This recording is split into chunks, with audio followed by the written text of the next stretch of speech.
Sa mga nagdaang panahon, dumanas tayo ng maraming pagsubok. Sakit, pagkamatay ng mahal sa buhay, kahirapan, kawalan ng hanap buhay, bagyo, baha at kalamidad, samot-saring krimen, digmaan ng bansa laban sa bansa na nagbuwis ng maraming buhay.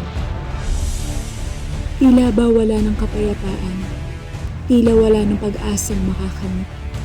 Puno ng kasamaan at kasakiman ang paligid, nababalot ng dilim ang daigdig. May liwanag pa bang masisilayan? Ngayong Pasko, isang paalala na may pag-asa at may liwanag para sa lahat ng naniniwalang may isang sanggol na isinilang sa sabsaban.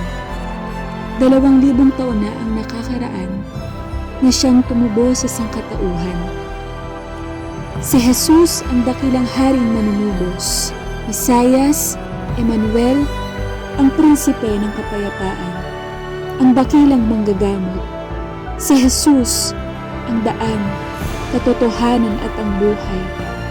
Si Jesus ang ilaw ng sanlibutan.